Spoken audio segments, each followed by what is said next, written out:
I hope that you have found my presentation thus far to be very interesting, if nothing else. And so we're going to take a chance and we're going to try and see what we can create as a group. So, what I'm going to do is I'm going to show you a level of gameplay from one of my favorite games, Portal 2. And I hope that it'll help you guys really open your minds to what video games can be in the classroom. Now, what I'm going to want you to do is we're going to watch this gameplay, and I'm going to tell you a little bit about the mechanics that are involved. And from there, once I'm done with the level, I would like for you guys to think about it for a minute. Try and come up with 2 or 3 different ways that you could use this in a class. It doesn't necessarily need to be your content level or, I'm so sorry, your content or your grade level. You know, if you think this would be great for 5th grade math and you teach high school science, I mean, go for it. But you're going to think of the ideas for yourself, and then you're going to talk to a partner. And then I want you guys to summarize for the rest of the group what you guys kind of came up with and see what we can create and what we can pull out. So this is Portal 2. This is a sequel to a game called Portal. I know, super creative on the naming aspect, right? Portal is the story of a girl named Shell who you never see and you only really play as, and she's apparently a mute. And she is a test subject for a robot called GLaDOS in this facility of Aperture Science. And in the first one, you're trying to escape and get away, and so you end up destroying GLaDOS at the end. You completely wipe out her, like, AI, I guess. It'd be like deleting a program off your computer.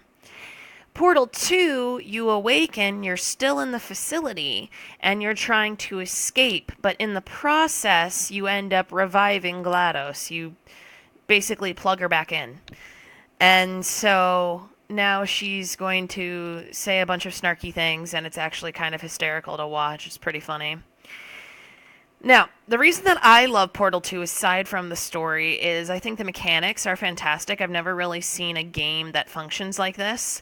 And it's also a puzzler, meaning that every level in here, everything that you do in here is some type of 3D puzzle. And I really like that because I enjoy puzzles very much so.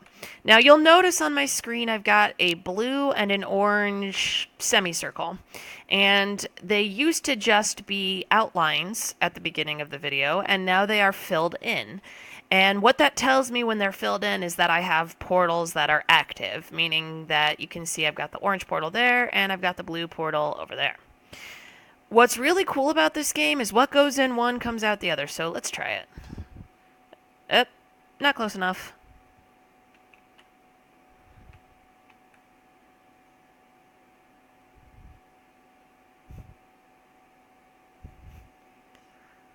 She's so snarky. I love it.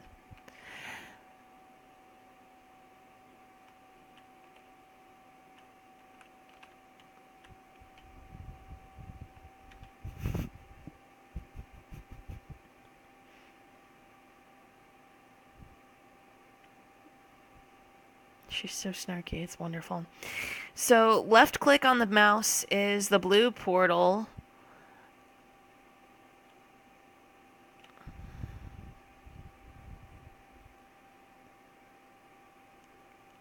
And right click on the mouse brings you the orange portal. Now, portals cannot go on just any surface, as you can see. It is not popping up. Okay, they can only go on specific white surfaces that look like that. So, I went through the orange portal, come out the blue portal. Now, this is really an interesting mechanic because you can do a lot with it. For example, see how this thing is angled? I'm actually going to go over here and do this one. Don't touch the laser. Lasers hurt.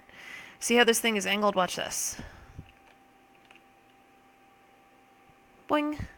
You can reach ledges and other places that you normally couldn't by just regular jumping. So now we're going to go over and we're going to do it again. But note that, oh, hey, orientation does actually matter because I jumped in from the side and I ended up over there. There's a couple of different cubes in this game. One is a solid cube, like completely solid, looks like a giant six-sided die, and it's got a heart on it. It's called a companion cube. And this one is special because it's got lenses in it, and I can use that to redirect this laser. Now, why would I want to do that? I just told you that the laser hurts, and if you don't believe me, see that? See how my screen tinted? Yeah, lasers hurt. Not fun. Okay. Why would I want to do that? Well, you see this switch over here?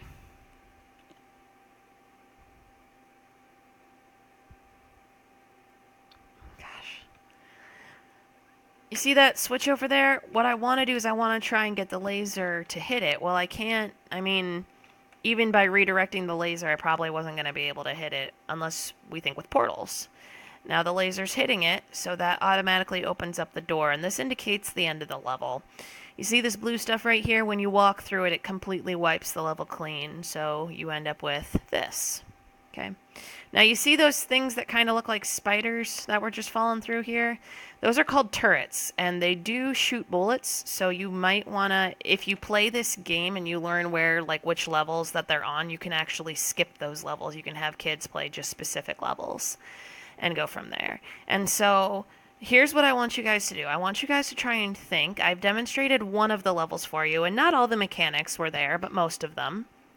And I want you guys to try and think maybe specifically how you might use either this level or this type of game in the classroom, and we'll talk about it in just a minute.